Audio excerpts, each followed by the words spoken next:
Good morning, world. Figured I'd peek in and give you an update about what I'm feeling. Sometimes when you're like in your own world, it can be like so happy and so like so understanding and everything makes sense in your world. Like you're smiling every single day. Like what could be wrong with what you're doing in your world, right? Then you have someone else's world and they're like unsure, doubting, and you're like, man, but I'm so happy over here, like feeling like I'm doing what I'm supposed to do, and feel like I'm, doing all the right things and saying all the right things and trying to be positive and all those things. And then you have someone else in their world, and they're like, but I don't think it's enough, or they're looking in your world and they're like, how are you?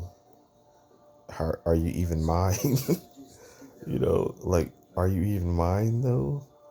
And you're like, yeah, but I just live in my world and you're mine. But I let them have their world, and I just believe that it's for me. And I let them go about their world.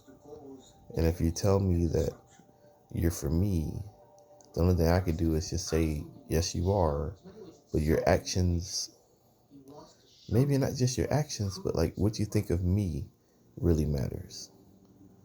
Like if I can allow you to go about your world and I believe it is for me, and when there is an issue between me and you, I'm able to say, hey, there's this thing, and I would like to talk to you about it.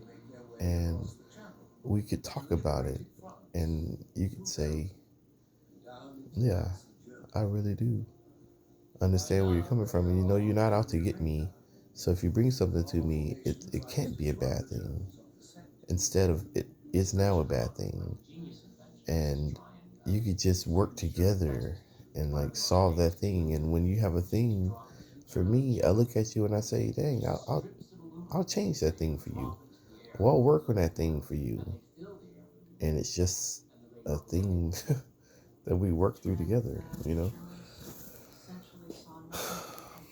Yeah, sometimes it's just a lot of extras when it comes to like who we are and like what really matters, and it's so hard to like get people to see it for you instead of you always having to illustrate it and prove it and give them examples of what love is and what my examples of love are, you know, and because we all love differently.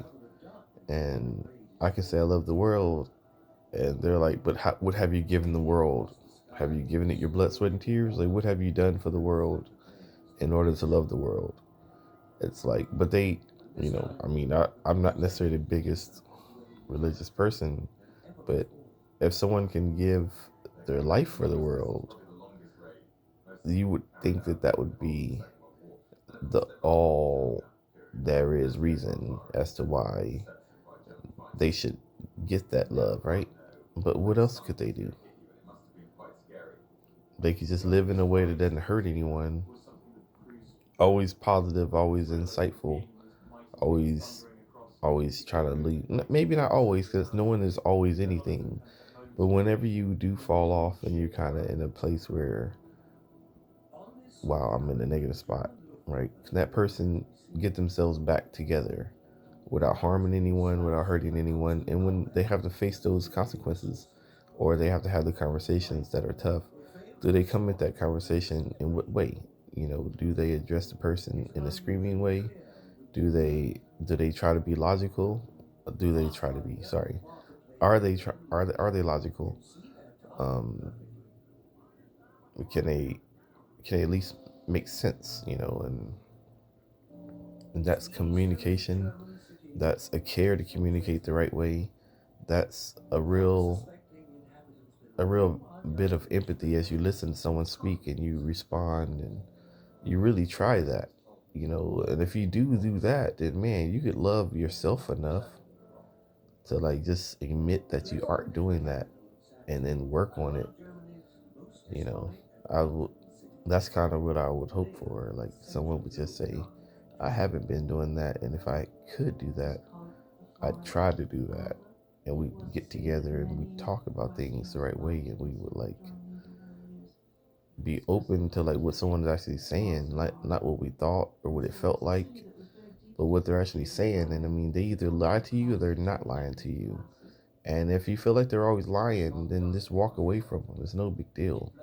But at least have the deep conversations that really like get you to the point where you're like, hey, if you really don't want to be with me, or you really, really feel these doubts about me, then it's not a bad thing to let go of someone. Like you could really feel like that person is perfect for me in every single way.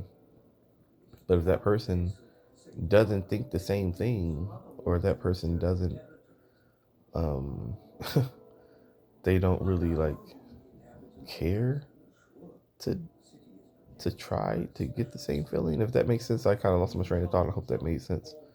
But there has to be a legit like effort on both parts to really accomplish something. And sometimes you can't even have a talk that ends in a verse. Like at the end of every conversation, you should be able to say, so what are we going to do going forward? And two people should be able to look at each other and be like, okay, going forward, I will never this. And if I do this, I would have no problem saying I'm sorry for it. And you guys would like hug it out and be like, cool, baby, no problem, baby. And that'd be the end of everything. And I swear, like, I'm really trying to have conversations like that. And it's not easy because there's so many things you're doing to offend someone nowadays. And like it's amazing, like everybody's offended all the time, and there's nothing you can do. Somebody's offended that I'm not using my real face, but I figured this was the best way to do this. And I'm sorry about the dude's eyes, man. They kind of look sleepy and stuff, but I'm just kind of chilling on the bed. So don't mind the eyes too much. Um, anyway, this is another mental fart, or not even fart, but this is how I think, and I just think that you don't have to be the smartest person in the world or the room or anything, but if you have a purpose and you're logical, then you're in the right room for one. You're going to be around people who are in the same place for two. Like you're going to be where you belong. So if you can be yourself in a room where you belong, then you guys should all get along. I mean, and if you're constantly in places where you can't be yourself, then find new places to be. Find new people to meet and talk to. Maybe it shouldn't be your family. Maybe it shouldn't be your current set of friends. Maybe it shouldn't be the people that you're constantly around. Maybe they don't vibe well with you, and you might have to really find people that you can be around. Sometimes it takes some self stuff and self learning and teaching and being patient. And I mean, jumping out the window sometimes and not stop saying no to everything. Be you, be happy, be excited about something. But I'll stick with that. That's enough. It's all right. Bye.